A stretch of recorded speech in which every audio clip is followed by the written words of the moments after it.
1절에서부터 10절의 말씀입니다.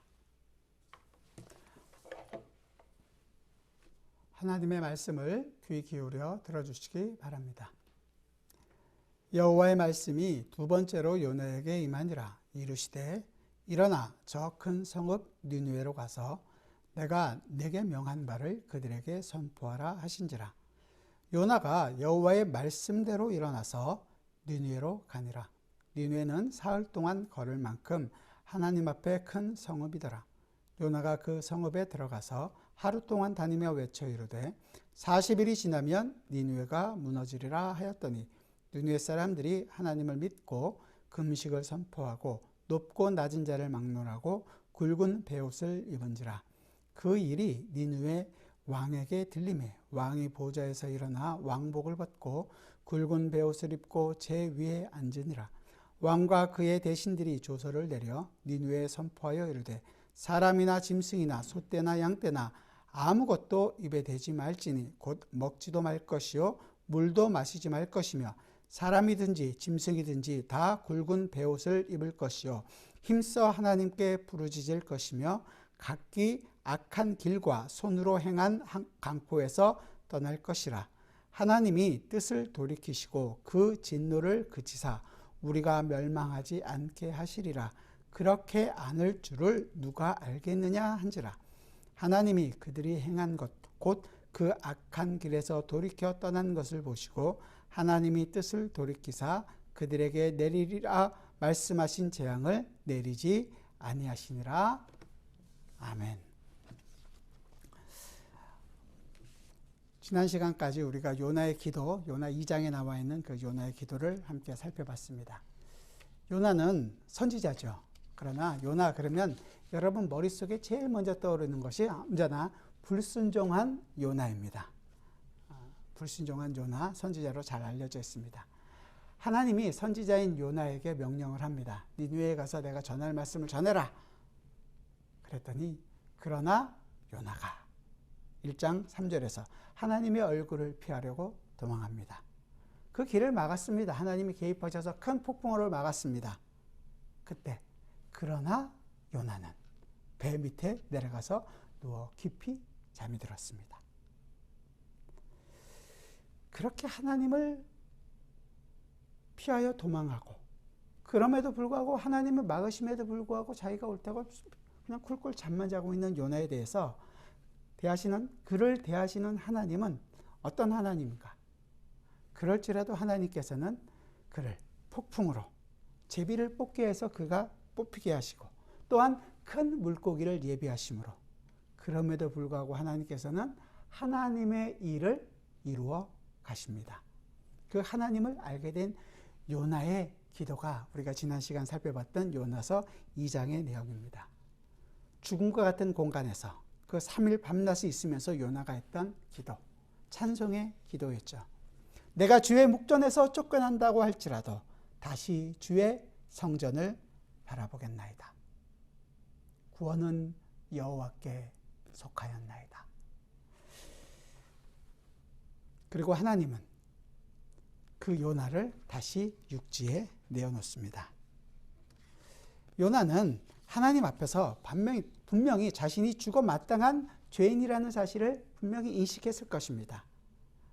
그렇다면 그가 이제 죽음에서 건진받은 것은 그가 어떤 것을 잘해서가 아니라 그가 무슨 일을 해야만 하기 때문이 아니라 온전히 하나님의 은혜요, 하나님의 자비의 결과인 것입니다.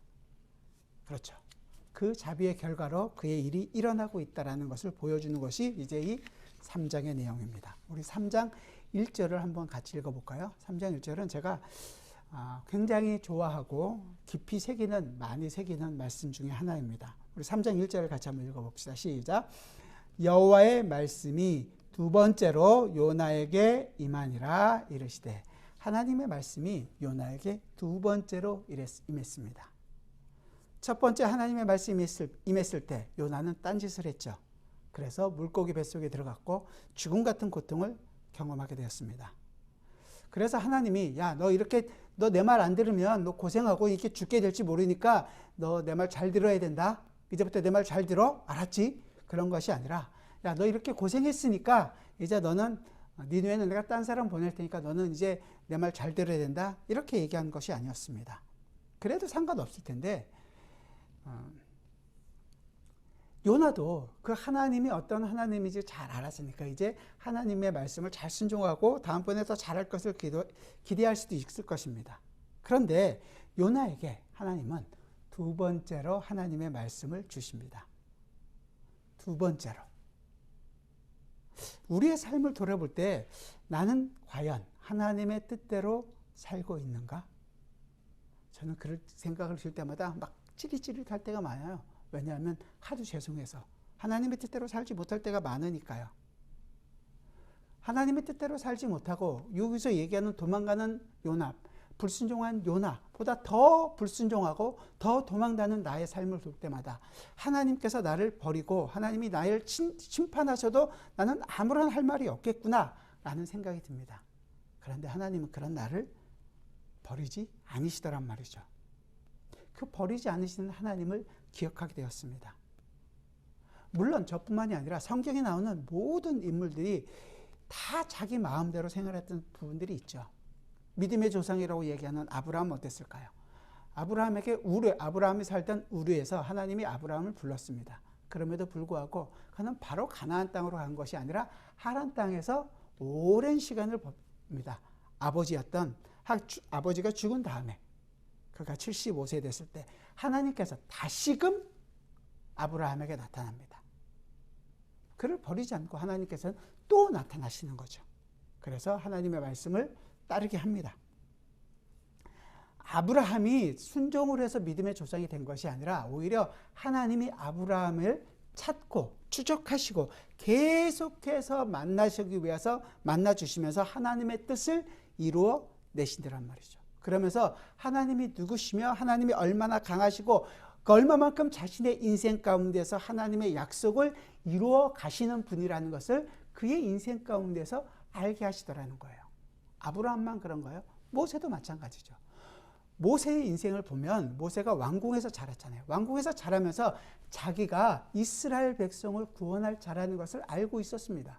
스데반 집사님이 했던 그 유명한 사도행전 7장에 나온 설교에 보면 자기가 형제를 구원할 자라는 것을 알고 있었어요. 그래서 그는 애굽 사람으로부터 핍박받고 있는 자기 형제가 핍박받는 걸 보고서 참지 못하고 애굽 사람을 죽였죠. 내가 이제 분연히 떨쳐 일어나서 우리 민족을 구원하겠다. 그랬음에도 불구하고 이스라엘 백성은 그것을 인정해 주질 않는 겁니다. 도망갔죠. 도망가서 광야에서 40년의 세월을 지났습니다. 그때 하나님이 이 모세를 다시 만나주십니다. 떨기나무 불길 가운데 있는서 하나님을 만난 모세. 어땠을까요, 마음이? 하나님 왜 지금입니까? 40년 전에 내가 한번 하려고 했잖아요. 그때 내가 젊고 힘도 있었고 내 능력을 할 수 있었는데 왜 그때가 아니고 지금입니까? 하나님을 원망하지 않았습니까? 그럼에도 불구하고 하나님은 그 모세를 설득하고 하나님이 누구신지를 알게 해서 끝까지 나는 말을 못한다고 얘기할 때까지, 그러나 아론이 네 형이 있다라는 것까지 알려주시면서 그의 인생 가운데서 하나님의 일을 이루어 가십니다. 구약의 인물뿐만이 아니라 신약의 베드로도 마찬가지죠. 고기 잡으러 갔다가 예수님을 만나고 와 보라는 말에 예수님을 따라다니다가 한 1년 정도 따라다녔는데 아무런 볼 곳이 없으니까 다시 고기 잡으러 갔습니다. 예수님께서 그 인생을 포기하셨나요? 아니요. 또 찾아가서 깊은 데로 그물을 던져라. 그래서 고기를 많이 잡았습니다. 주여 나를 떠나소서 나는 죄인으로소이다. 그랬으면 끝까지 따라갔어야죠. 마지막에 예수님이 죽으니까 어떻게 했습니까? 또 도망갔습니다. 다 흩어졌습니다. 자기 살 길 찾아가서 또 고기 잡고 있습니다. 그런 베드로에게 예수님은 또 찾아가서 고기를 잡게 하시고 함께 식탁을 나누며 그의 인생에서 예수 그리스도의 하나님의 뜻을 이루어 내시는 것입니다. 성경은 이렇게 우리의 배반과 우리의 불신에도 불구하고 하나님이 우리 인생 가운데 찾아오셔서 하나님의 뜻을 이루어 내시고야 말겠다는 것을 보게 됩니다. 우리가 잘못하고 우리가 불순종할 때마다 하나님께서 하나님의 그 징계와 채찍으로만 우리를 대하셨다면 여기에 아마 제대로 된 몸뚱아리를 가지고 앉아 계실 분은 없을 거라고 저는 장담합니다. 한쪽 팔이 없거나 휠체어를 타야 되거나 한쪽 눈이 없거나 한쪽 눈만 없으면 다행이죠. 양쪽 눈이 다 없고 한쪽 다리만 없으면 상관없겠죠. 다 없고 그냥 몸만. 하나님께서 징계와 채찍으로만 대우하지 않고 우리를 오래 참으시는 하나님으로 인자와 자비로 우리를 대우해 주셔서 우리가 지금 이 자리에 나와 있는 것입니다. 하나님은 요나에게 두 번째로 말씀을 주시듯이 우리에게도 하나님의 말씀을 또다시 알려주시고 계십니다. 저는 그래서 이 구절을 굉장히 좋아합니다. 모든 성도에게 하나님은 얼마나 많은 용서와 돌이킴을 허락하고 계시는지 알 수가 없죠. 제자들이 예수님께 묻습니다. 내가 저 사람을 얼마나 용서해야 되겠습니까? 한 7번 용서하면 될까요? 예수님께서 마태복음 18장에서 말씀하십니다. 70번씩 7번이라도 용서해야 한다. 아, 그렇군요. 70번씩 7번. 그러면 490번만 용서하고 491번째부터는 내가 용서하지 않고 보복하겠습니다. 그러라는 말씀인가요? 그렇지 않죠. 무한하게 용서하라는 그런 의미가 담겨 있습니다. 하나님의 용서의 패턴을 어떤 것인지를 먼저 알려주고 계시는 것입니다. 무한히 우리를 용서하고 우리를 용납해 주시고 우리를 돌이키게 하시는 그 아버지 하나님의 마음을 알게 해주십니다. 우리가 하나님께 그래서 전부여 의지 없어서 손들고 옵니다 하면서 주님 앞에 회개하며 돌아올 때마다 아버지 하나님께서는 다시 그 하나님의 사랑과 그 은혜로 우리를 받아주시고 우리를 안아주시는 겁니다. 저는 감사하고 그래서 이 구절을 좋아합니다. 여러분 모두가 그래서 이 구절이 참 마음에 와닿기를 바랍니다. 그래서 우리는 지금 주님 앞에 나와 주님을 찬양하고 기도하고 또한 주님의 말씀을 보고 함께 모여 예배하고 있는 것이죠. 그랬을 때 이제 요나의 반응이 나옵니다. 요나가 이제 어떻게 했죠? 요나가 여호와의 말씀대로 일어나서 니느웨로 가니라. 말씀대로 그대로 행합니다. 하나님의 말씀을 들었습니다. 이제 그래서 이 두 번째 하나님의 말씀이 임했다는 것이 저에게는 참 좋아하기도 하고 굵은 글씨로 돌아오는 것입니다. 하나님의 그 두 번째 말씀이 임했을 때 요나는 그대로 행하게 됩니다. 니느웨를 향합니다. 이 니느웨가 어떤 성이냐? 니느웨는 창세기 10장에 보면 처음 나오는 곳입니다. 창세기 10장에 보면 함의 아들들, 함의 작보들이 쭉 나오게 되는데요. 그 중에 니므롯이라는 사람이 있는데 이 사람이 이제 사냥꾼이었어요. 그 니므롯이 사냥꾼이고 굉장히 용맹했던 사람인 것 같아요. 그래서 이 니므롯이 함의 자손들이 로 인해서 이 성이 건설이 되었고 굉장히 19세기 중반에 이 그쪽 지역을 고고학자들이 발굴하게 됐을 때 지하 25m까지 내려가서 발굴된 결과를 보면 아마 그 지대가 선사시대 BC 한 4500년부터 사람이 살았을 것이다 라고 기록되어 있지만 실질적으로 역사의 전면에 등장하는 것은 아마도 주전 2400년 전부터 아마 사람들이 왕성하게 살고 있었을 것이다 라고 생각을 합니다. 지금으로 얘기한다면 이라크 북부 지역의 모술이라는 곳이 바로 이 니느웨입니다. 당시 아수르의 수도였고 굉장히 광성했던 아수르 4대 도시 중에 하나였던 큰 도시였습니다. 그래서 4절에서 얘기하는 거예요. 3절에서 얘기하죠. 말씀대로 일어나 니느웨로 가니라. 니느웨는 사흘 동안 걸을 만큼 하나님 앞에 큰 성읍이더라. 여기 일부러 사흘 동안이라는 말을 집어넣었어요. 사흘 동안이라면 엄청나게 크다는 거죠. 근데 실질적으로 니느웨 성이 한 8마일 정도 된다 그래요. 발굴한 결과. 그렇다면 이 사흘 길이라는 것은 8마일은 금방 가잖아요. 하루 안에도 다 걷는 것인데 그러면 사흘 길이라는 것은 아마도 니느웨를 중심으로 해서 성과 이 주변에 있었던 주변 성까지 위성 마을까지 다 합친 것이 아니겠느냐 이렇게 얘기하기도 합니다. 하지만 일부러 요나서를 기록한 이 기록자는 이것을 집어넣음으로 말미암아 왜냐하면 그 다음 구절 4절에 있는 내용과 대비를 시키기 위한 거예요. 사흘 동안이 가야 할 만큼 그렇게 큰 성임에도 불구하고 어떻게 됐죠? 4절에 보니까 요나가 그 성읍에 들어가서 하루 동안 다니며 외쳐 이르되 하루 동안 외쳤습니다. 사흘 길을 다녀야 되는 그 큰 성읍에도 불구하고 하루 만에 외치게 되니까 어떻게 됐어요? 그 니느웨 많은 사람들이 회개하고 돌이키는 일이 있게 됩니다. 왕까지 회개하는 일이 일어나게 됩니다. 자, 그렇다는 얘기는 이 일은 요나가 잘 전해서 이 일이 일어났다는 겁니까? 아니면 다른 일이라는 거예요. 요나 때문이 아니라 이것은 분명히 하나님의 역사가 있었다라는 것을 보여주고 있는 것입니다. 요나가 하나님의 말씀에 잘 순종해서 그대로 일어나서 말씀을 전했더니 니느웨 성읍의 백성들이 다 돌이켰느냐? 그것이 아니라 하나님께서 이 일을 이루어지게 하셨다는 것입니다. 요나의 메시지가 굉장히 강력하고 니느웨 사람들이 들어서 벌벌 떨 만큼의 메시지였느냐? 40일이 지나면 너희가 망할 것이다. 물론 망한다는 소리를 좋아할 사람은 아무도 없겠지만 그 내용이 심각한 내용이기는 하지만 그것이 너무 강력해서 니느웨 사람들이 회개했느냐? 그것이 아니라는 거죠. 이건 분명히 성령 하나님의 역사가 있었다는 것입니다. 성령의 역사가 이 니느웨 온 성읍을 뒤덮었다고 볼 수 있는 것입니다. 한국에서도 19세기 1900년 초에 아마 1905년, 1906년으로 기억됐는데 큰 부흥이 있었던 평양에서 큰 부흥이 있었습니다. 그걸 기록했던 한국 기독교사에 기록되어 있는 것들을 잠깐 살펴보면 이 평양대 부흥이 있을 때 평양에서 이제 사람들이 모여서 교회에서 기도하는 소리를 막 회개하고 눈물 흘리고 기도하는 소리를 밖에서 지나가던 사람이 듣고 전봇대를 붙들고 같이 회개했다는 그런 기록이 있어요. 결국은 사람들이 회개하는 그 제가 잘못한 것을 회개하고 하나님 앞에서 돌이키는 모습을 보고 아무것도 모르는 사람들도 함께 회개했던 것입니다. 분명히 성령의 역사라는 거죠. 굉장히 특징적으로 이 성령의 역사가 하나님의 일을 이루어 가시는데 보여줄 수 있는 것입니다.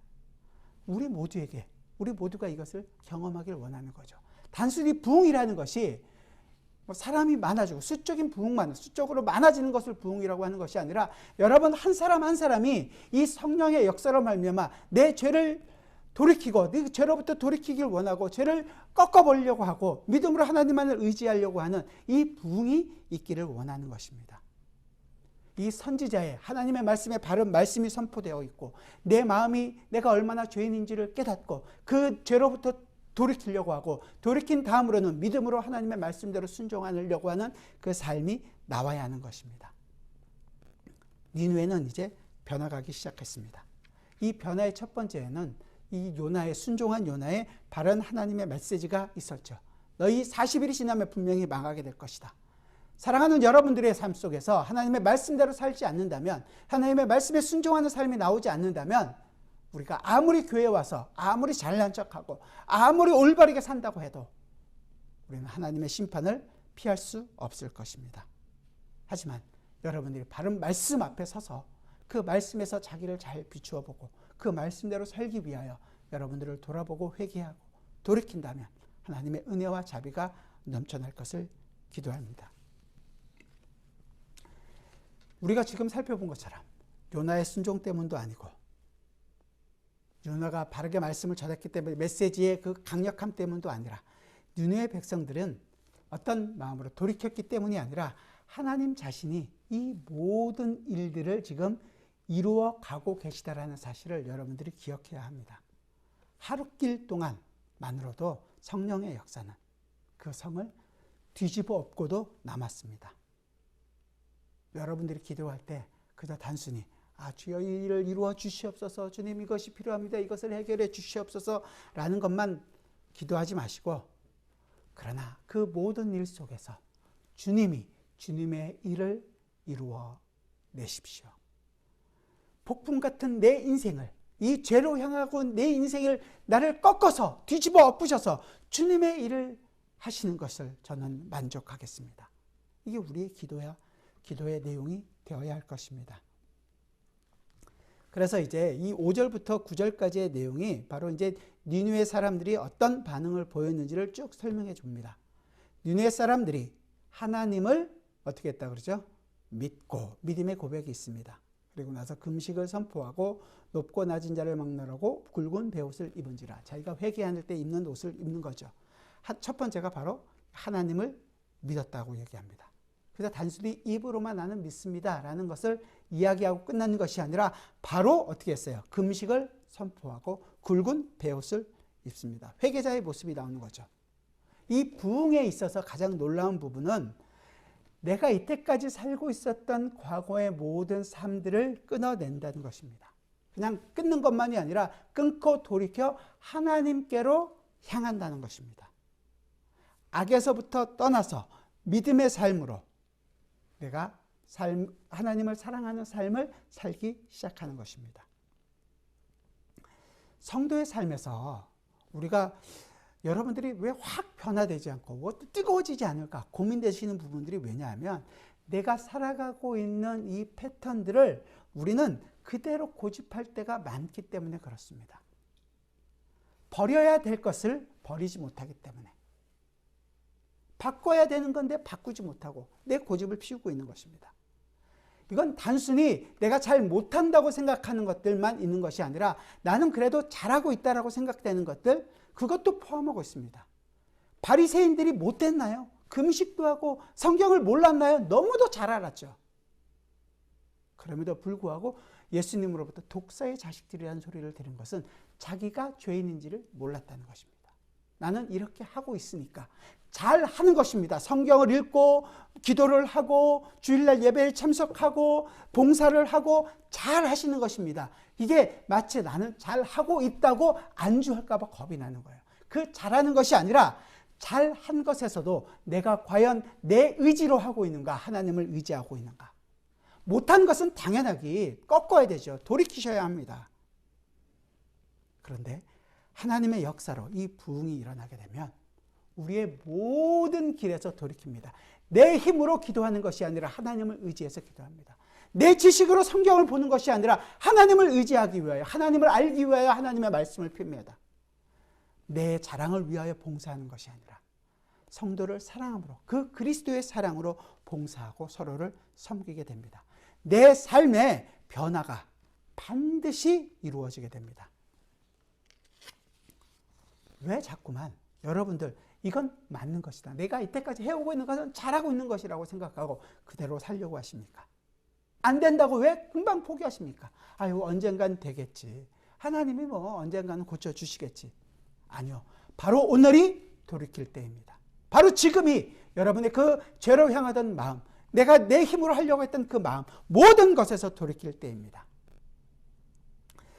우리에게 어메이징 그레이스라는 그런 찬송을 여러분들 잘 아시죠? 나 같은 죄인 살리신 주 은혜의 놀라와. 이 존 뉴턴이라는 분이 했던 것입니다. 이 존 뉴턴이라는 분은 원래는 노예 무역상이었어요. 노예 무역상으로 그 아프리카에서 노예를 실어서 오는 배에서 큰 풍랑이 일어서 죽음 가운데에서 하나님을 만나게 되고 그 죽음 가운데서 건진 하나님의 은혜에 놀라워서 작사한 시가 바로 이 어메이징 그레이스라는 그 작시 노래입니다. 그가 그렇게 어메이징 그레이스라는 노래를 만드는 동안에 영국 의회에 있었던 윌리엄 월버포스라는 사람이 있습니다. 이 윌리엄 월버포스는 1833년에 미국의 아브라함 링컨보다 약 한 20년 정도 먼저 노예제도, 노예 폐지를 의회에서 법으로 제정했던 사람 중에 한 명입니다.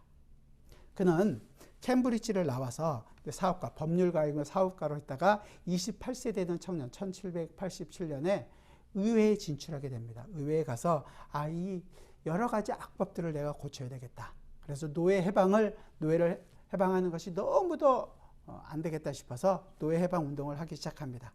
첫 번째 한 것이 1807년에 그로부터 한 20년이 지나서 노예 무역을 폐지해요. 20년의 세월이 걸렸습니다. 그리고 나서 또 시간이 지나서 1833년에 노예 폐지가 법으로 제정이 됩니다.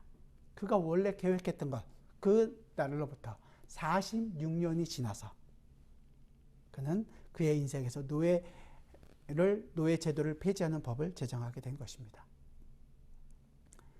46년이에요.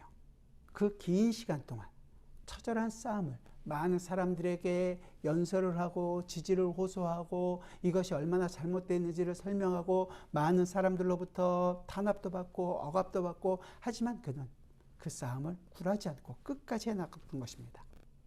그 일을 진행하는 동안에 그는 하나님의 그 신실하심을 의지했고 자기가 믿고 있었던 그것을 놓치지 않기 위하여 하나님만을 굳게 붙들고 살아갔고 끝까지 그 싸움을 싸웠던 것입니다.